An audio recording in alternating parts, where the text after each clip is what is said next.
Hello friends, मैं सुलेखा गुप्ता। आज हम देख रहे हैं बीए फर्स्ट ईयर।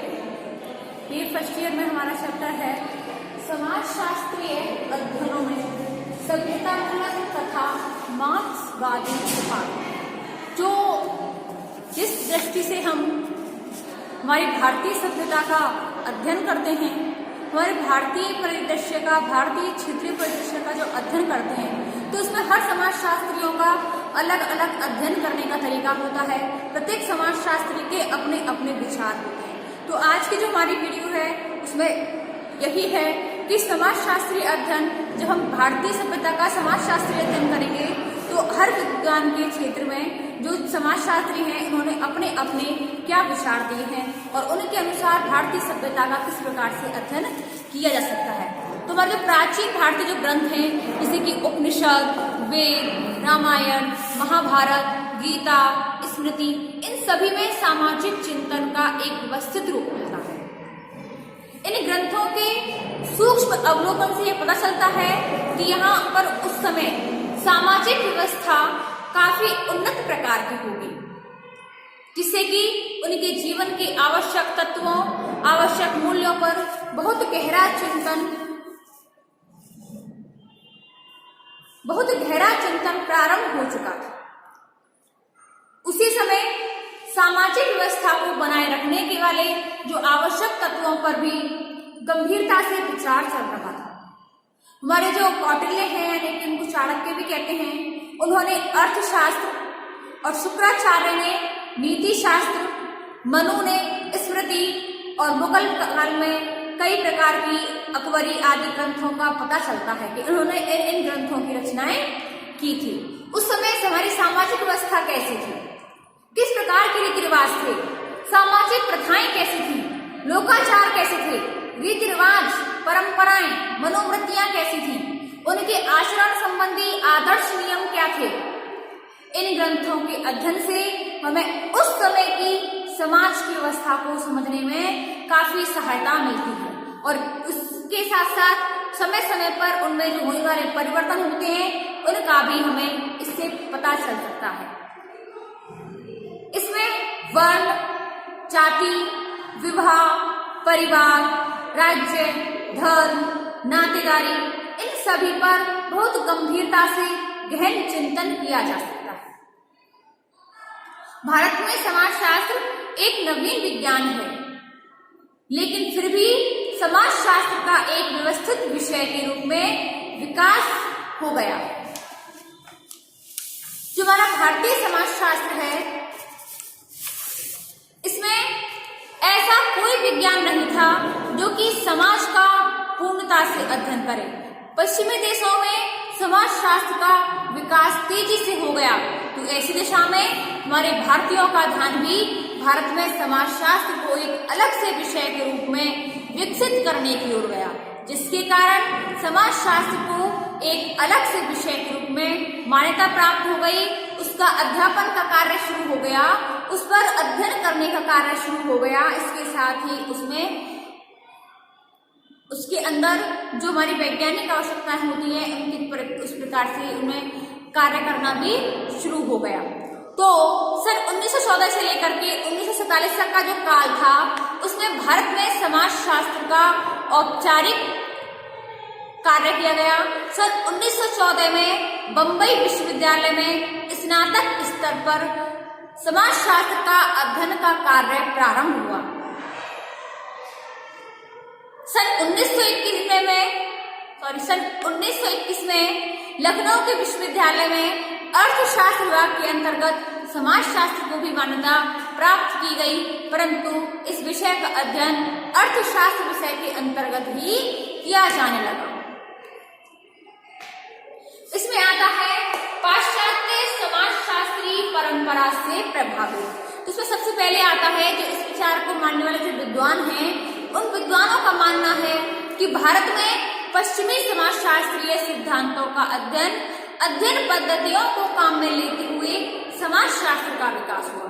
भारत में पाश्चात्य समाजशास्त्रीय चिंतन से प्रभावित होकर जाति, वर्ग, विवाह, परिवार, धर्म, नातेदारी, इन इनसे संबंधित जो अध्ययन किए गए हैं, ऐसे अध्ययनकर्ताओं में डॉक्टर घुरिये, मजूमदार, इनके नाम उल्लेखनीय होते हैं।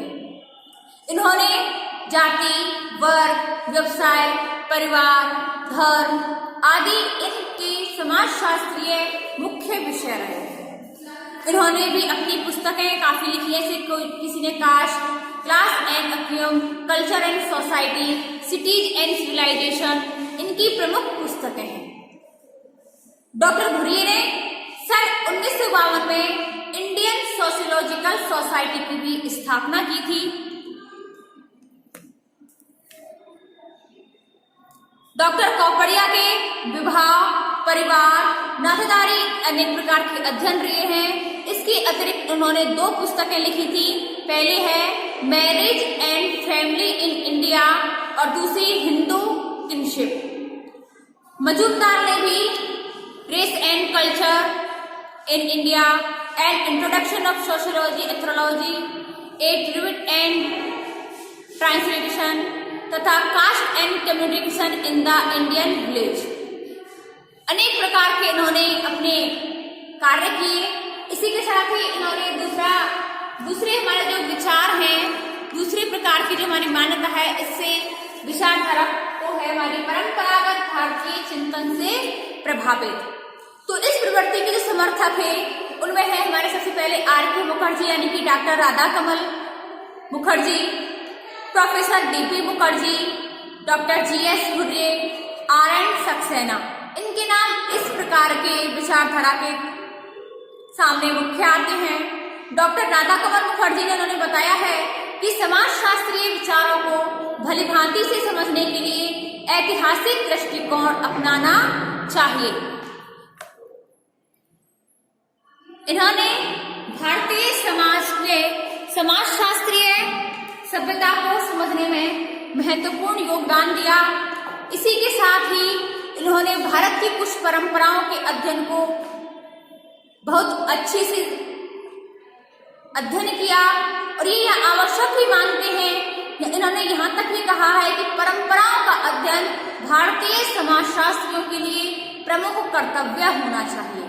इनके अनुसार भारत में अनुसंधान कार्य केवल पश्चिम से जुड़े हुए सिद्धांत, अवधारणाओं एवं अध्ययन पद्धतियों के आधार पर ही नहीं होना चाहिए, बल्कि अनुसंधान के लिए भारतीय परंपराओं, प्रथाओं, संस्कारों, जनरीतियों इन सभी को ठीक प्रकार से समझा जाना चाहिए।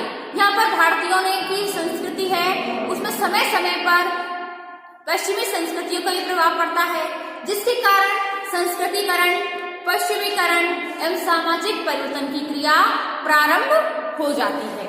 तीसरा आता है पाश्चात्य एवं भारतीय समाजशास्त्री परंपराओं के समन्वित चिंतन से प्रभावित। जो हमारे भारतीय समाज जो इस प्रकार की विचारधारा से जो समाजशास्त्री हैं उनके अनुसार उनका मानना है कि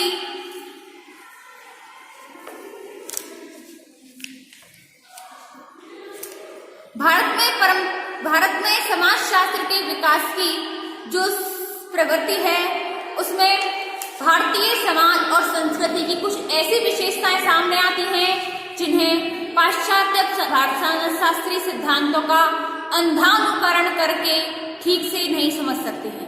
ऐसी स्थिति में भारत में समाजशास्त्र का विकास परंपरागत भारतीय समाजशास्त्र के सिद्धांत के आधार पर ही किया जाता है। ऐसे करने पर हम भारतीय समाज को सही परिप्रेक्ष्य में समझ सकेंगे। भारत में समाजशास्त्र के विकास की अन्य प्रवृत्ति मार्क्सवादी चिंतन से प्रभावित होती है। D.P. मुखर्जी की भी इसी प्रवृत्ति से प्रभावित रहे हैं। फिर भी उन्होंने सांस्कृतिक परंपराओं के अध्ययन के आधार पर समाज की व्यवस्था को बनाए रखने में बहुत योगदान दिया है। इसके बाद आता है हमारा कार्ल मार्क्स के विचार कि भारतीय समाजशास्त्र की संस्कृति है, सभ्यता है, इसको समझने के लिए कार्ल मार्क्स के क्या विचार रहे हैं। तो कार्ल मार्क्स D.P. मुखर्जी और N.K. बोस के विचारों को जानते हैं। इसके बाद भी उन्होंने कार्ल मार्क्स के विचारों को अलग से उन्होंने कार्य किया है। मार्क्स ने विश्व को न केवल एक नवीन क्रांतिकारी विचारधारा दी, बल्कि उस विचारधारा के द्वारा विश्व के इतिहास की दिशा भी बदल दी है। मार्क्स के विचारों का प्रभाव आज सारे विश्व में व्याप्त है और शायद ही कोई ऐसा देश होगा जिसमें साम्यवाद या समाजवाद के समर्थक नहीं हो। समस्त संसार के श्रमिक और क्रांतिकारी आंदोलन मार्क्स के विचार से ही प्रेरणा करते हैं। इन्होंने एक सिद्धांत दिया है, द्वंद्वात्मक भौतिकवाद। तो द्वंद्वात्मक भौतिकवाद मार्क्स के विचारों का एक मूल आधार है। इनके अनुसार विश्व की सभी समस्याओं के समाधान में हमारा पथ प्रदर्शन करता है। द्वंद्ववाद की धारणा मार्क्स ने हीगल नामक विद्वान से ग्रहण की थी। इन्होंने हीगल के द्वंद्ववादी विचार तो ग्रहण कर लिए, परंतु उनमें बहुत से कुछ संशोधन किया। मार्क्स का दर्शन द्वंद्वात्मक भौतिकवाद इसलिए कहलाता है क्योंकि इसमें प्रकृति के घटना क्रम को समझने का तरीका द्वंद्ववादी है। द्वंद्वात्मक भौतिकवाद के अनुसार प्रत्येक वस्तु गतिशील होती है, परंतु प्रत्येक वस्तु में होता है परिवर्तन, प्रत्येक वस्तु में होता है। कोई भी वस्तु स्थिर नहीं है। विकास करना प्रकृति का नियम है और यह विकास पदार्थ की आंतरिक विशेषताओं के कारण होता है। इसमें दूसरा आता है वर्ग एवं वर्ग संघर्ष। तो कार्ल मार्क्स के अनुसार समाज में सदैव दो वर्ग मौजूद रहे हैं, शोषक वर्ग और शोषित वर्ग। ये दोनों परस्पर संघर्ष करते रहे। इनके संघर्ष के कारण ही समाज के विकास की प्रक्रिया आगे बढ़ती जाती है और समाज का एक युग या एक अवस्था समाप्त होकर के दूसरा युग या दूसरी अवस्था धारण कर लेती है। प्रत्येक समाज में व्यक्तियों के हितों में परस्पर विरोध पाया जाता है। दूसरे शब्दों में कहें तो समाज में विभिन्न वर्ग होते हैं और हर वर्ग के अपने अपने हित होते हैं जिनको लेकर के विरोध और संघर्ष चलता रहता है। वे कौन से हित हो सकते हैं जिनके कारण समाज में विभिन्न वर्ग परस्पर संघर्ष होते हैं? मार्क्स के अनुसार व्यक्ति एक सामाजिक प्राणी है, परंतु अधिक वह एक वर्ग प्राणी है। प्रत्येक वर्ग में जीविका उपार्जन करने के लिए कोई ना कोई साधन अवश्य ही प्रचलित होते हैं। साधनों की भिन्नता के कारण ही मनुष्य विभिन्न वर्गों में विभाजित होते रहे हैं तथा उनमें वर्ग चेतना भी पाई जाती है। जैसे जैसे उत्पादन के साधनों में परिवर्तन होता है, वैसे वैसे ही नए वर्गों का भी जन्म होता है। वर्ग ऐसे लोगों के समूह को भी कह सकते हैं जो अपनी जीविका एक ही ढंग से कमाते हैं। अब हमारे आते हैं डीपी मुखर्जी के विचार कि डीपी मुखर्जी के अनुसार भारतीय समाजशास्त्र का क्या योगदान रहा है। तो भारतीय समाजशास्त्र को अमूल्य योगदान प्रदान करने के लिए हमारे बंगाल के समाजशास्त्री दुजुर्टी प्रसाद मुखर्जी, डीपी मुखर्जी का पूरा नाम क्या है? Dhurjati Prasad Mukherjee. D for Dhurjati, P for Prasad Mukherjee है ये। तो ये कहाँ के रहने वाले हैं? बंगाल के रहने वाले हैं। तो बंगाल के समाजशास्त्री दुजुर्टी प्रसाद मुखर्जी हैं, जिन्हें प्यार से लोग डीपी मुखर्जी भी कहते हैं। डीपी मुखर्जी एक लब्ध प्रतिष्ठित भारतीय हैं जिन्होंने न केवल समाजशास्त्र के क्षेत्र में ही बल्कि अर्थशास्त्र के क्षेत्र में, साहित्य, संगीत और कला के क्षेत्र में भी अपना कीर्ति स्थापित की है। प्रोफेसर डीपी मुखर्जी एक विद्वान, सुसंस्कृत और भावुक प्रकृति के व्यक्ति थे। उनके संपर्क में आने वाले युवा लोग उनसे अत्यधिक प्रभावित होते थे, उनसे दिशा निर्देश पाते थे। मुखर्जी अपने समय के एक महान बौद्धिक विभूति, भारतीय समाजशास्त्र के संस्थापकों में अग्रणीय और भारतीय नवजागरण के क्रांति दूत माने जाते हैं। सामाजिक परिवर्तन, इतिहास और मानव, समाज, प्रगति, समूह, सामाजिक संबंध, अंतःक्रिया, संस्था आदि अवधारणाओं पर उन्होंने अपने अपने विचार व्यक्त किए हैं। डीपी मुखर्जी किसी भी समस्या का विश्लेषण एक समस्या के रूप में नहीं बल्कि एक प्रक्रिया के रूप में करते हैं।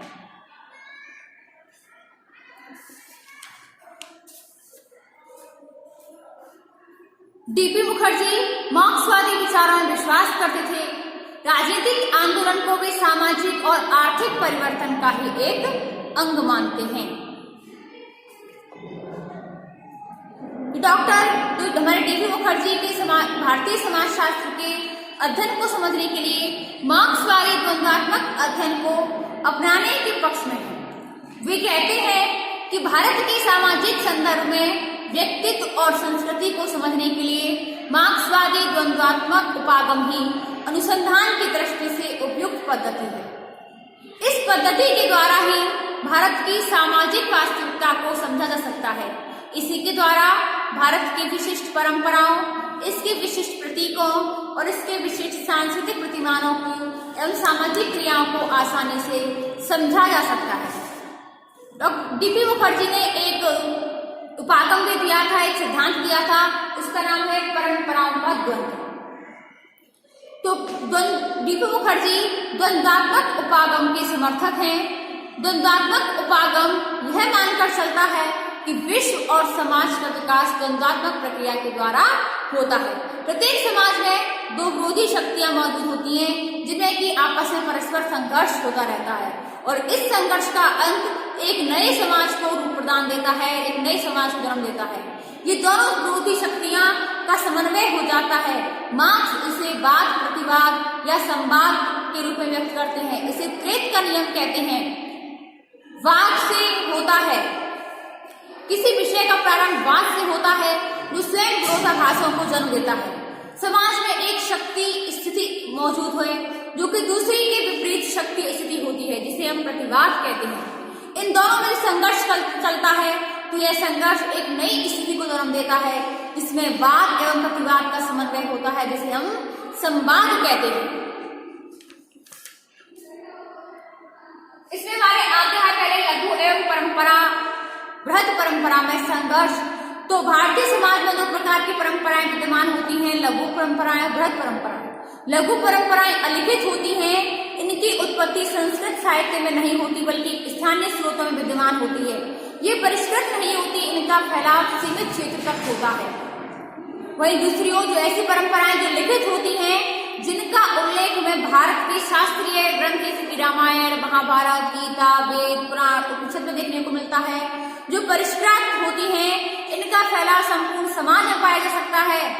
तो ये होती है, ये दोनों भारत की ऐसी परंपराएं हैं, इनमें द्वंद्व पाया जाता है। बृहद परंपराओं के द्वंद्व के कारण लघु परंपराएं जन्म लेती हैं। दूसरा आता है पुनर्जागरण की श्रृंखलाएं। तो भारत में हुए पुनर्जागरण के आंदोलनों, प्रयासों के अध्ययन का भी सुझाव दिया जाता है।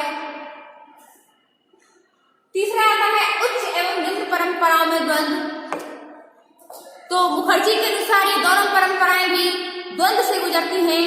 उच्च परंपराएं परिवर्तन के दौरान नीचे धरातल में जाती हैं और निम्न परंपराएं उच्च शिखर की ओर अग्रसर होती हैं। चौथा आता है आंतरिक एवं बाह्य परंपराओं में द्वंद्व। तो मुखर्जी के अनुसार भारत में प्राचीन काल से ही आक्रमणकारी के रूप में शक, हूण, कृषाण, मुसलमान, अंग्रेज आते रहे, जिनकी अपनी परंपराएं भारत की मूल परंपराओं से अलग थी। इनका संघर्ष भारतीय परंपराओं से हुआ, जिसके कारण भारतीय परंपराएं में परिवर्तन हुआ, अनुकूलन हुआ और समन्वय की प्रक्रिया शुरू हुई। अगला आता है परंपरा एवं आधुनिकता में द्वंद्व। तो मुखर्जी के अनुसार वाद और प्रतिवाद के रूप में उन्होंने समझाया है कि इन दोनों में संघर्ष के कारण ही आधुनिकीकरण पनपता है। ये दोनों ही समन्वय भी हैं। इनके अनुसार आधुनिकीकरण को भी समझना बहुत आसान है। इन्होंने आधुनिकीकरण को भी समझाया। इसके बाद आते हैं हमारे एन.के. बोस के विचार।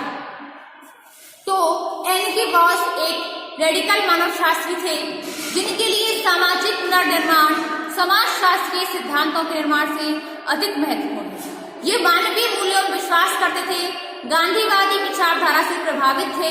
बोस ने मानव शास्त्र के क्षेत्र संस्कृति की अवधारणा में मौलिक योगदान दिया। उनका स्वतंत्रता संग्राम में भी काफी योगदान रहा। विदेशी शासक से अपने देश को मुक्त करवाने के लिए इन्होंने देश के स्वतंत्रता संग्राम में खूब बढ़ चढ़ के भाग लिया तथा इसी के साथ ही इन्होंने जेल की यातनाएं भी सही, लोगों की निंदा सही।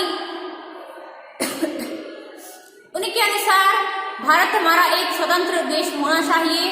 इनका पूरा नाम है Nirmal Kumar Bose, N for Nirmal, K for Kumar Bose. तो निर्मल कुमार बोस सभ्यता उपागम के प्रणेता थे। भारतीय समाज और संस्कृति की गहनता का इन्होंने अध्ययन किया। जिस विषय का ये अध्ययन कर रहे थे वो उसकी देखरेख में विद्यार्थी जो भी क्षेत्रीय कार्य किए गए उनमें सभ्यता मूलक दृष्टिकोण ही प्रमुख था। इन्होंने अपनी पुस्तक जिन्होंने अपनी इंग्लिश में लिखी थी उसमें इंग्लिश में अनुवाद किया, the structure of Hindu society in India. तो स्टूडेंट्स जो आज की हमारी वीडियो है वो है समाजशास्त्रीय अध्ययनों में सभ्यता मूलक तथा समाजशास्त्रीय उपागम। तो स्टूडेंट्स आज की वीडियो हमारी यही समाप्त होती है। हमारा चैप्टर फिनिश हुआ। ऐसी ही अगली वीडियो देखने के लिए अगली वीडियो देखें।